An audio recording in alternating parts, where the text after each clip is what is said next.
equals 5t, then 6t equals something here, okay? Now this one's tricky. If they were just asking for t and not 6t, right here, and this is why this question's tough. If they were just asking for t, just plug in the answer choices for t and see what gives you a true statement, obviously. But they're not asking us for t here. They're asking us for 6t. So we have to know what t is first, or at least have a good approximation before we find out what 6t or 6 times t is, okay? So this is one of the few questions we're just kind of plugging in the answer choices here isn't going to be particularly useful, one of the few exceptions. In fact, it's the only one on the official released TSI test where you can't just plug in the values and figure it out. But I want to address it because there's a good possibility you might see one of these questions here on the TSI. Okay, so first let's talk about solving this using sort of the basic estimation and basic logic that we've used throughout this course. Okay, I want to focus on this equation right here, 3t minus 7 equals 5t. Okay, and I want to see if we can't just kind of come up with some of our own values for t and just kind of see if we can come up with an estimate, maybe even find exactly what t is. Okay, although I think the best we're going to be able to do in this question here is come up with an estimate. But let's try it. Okay, I'm going to plug in some values for t. Okay, and just see what happens. Okay, when I do that. So I'm going to plug in a 1 for t to start. And make t equal 1. When t equals 1, I can rewrite this equation here as 3 times 1 minus 7 equals 5 times 1. Okay? Okay, let's simplify this here. 3 times 1 is just 3 minus 7, which gives us 5. Simplified, I get negative 4 equals 5, which obviously is not a true statement. Okay, not even close. So let me increase t. I'm going to make t2. I'm going to see what happens, see if I can get closer to a true statement. Okay, so t is no longer 1, t is going to be 2. And I'm going to plug in a 2 for t into this equation. So I get 3 times 2 minus 7 equals 5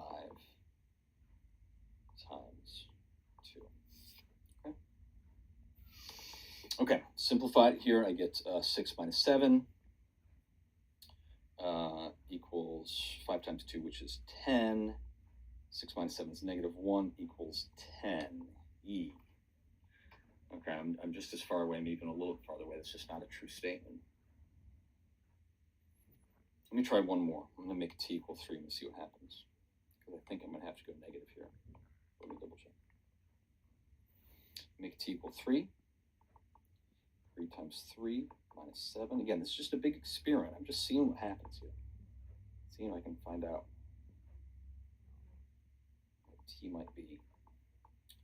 I get 9 minus 7 equals 15. 9 minus 7 is 2 equals 15. I think I'm getting, the values are getting farther apart.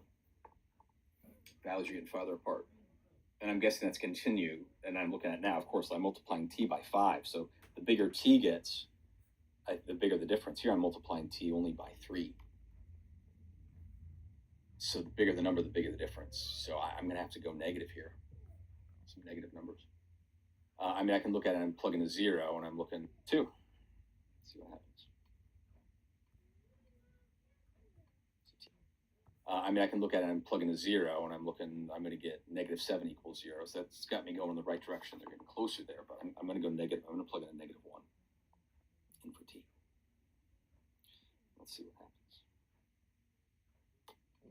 Okay, so t is going to be negative 1 now, and I get 3 times negative 1 minus 7 equals 5 times negative 1.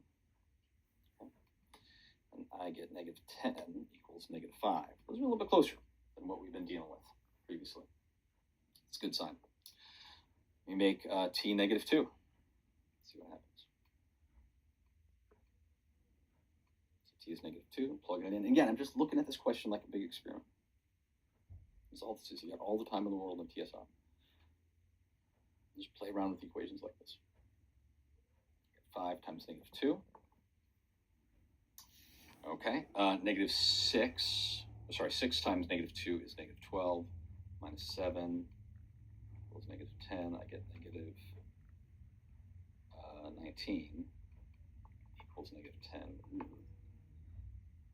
I don't like that. We'll try negative 3. T equals negative 3. I get 3 times negative 3 minus 7 equals 5 times negative 3. This is looking good here. So I'm going to get negative 9 minus 7, which gives me negative 16, which equals negative 15. Ooh! Ooh! I'm close. I'm real close. I'm real close. Okay. I don't know what T is, but I know right now it's close. It's really close to negative 3. Okay. I think that's going to be good enough to solve this equation. Okay. I think it's going to be good enough. So let's plug in a negative 3. C, which is the correct answer choice. Okay. Once again, even if you don't know algebra, if you know arithmetic, you can solve this problem if you look at it the right way, approach it the right way. Okay, just test values. Just test values. You're gonna find it. Yeah. Did it take a while? Yeah. Are you gonna get it? Yeah. And it won't take as long as having to retake the TSI 2 or 3 times, as many students do. You can solve this using arithmetic. I recommend it. Those of you bold souls who are algebraically inclined, I do want to address the algebra here.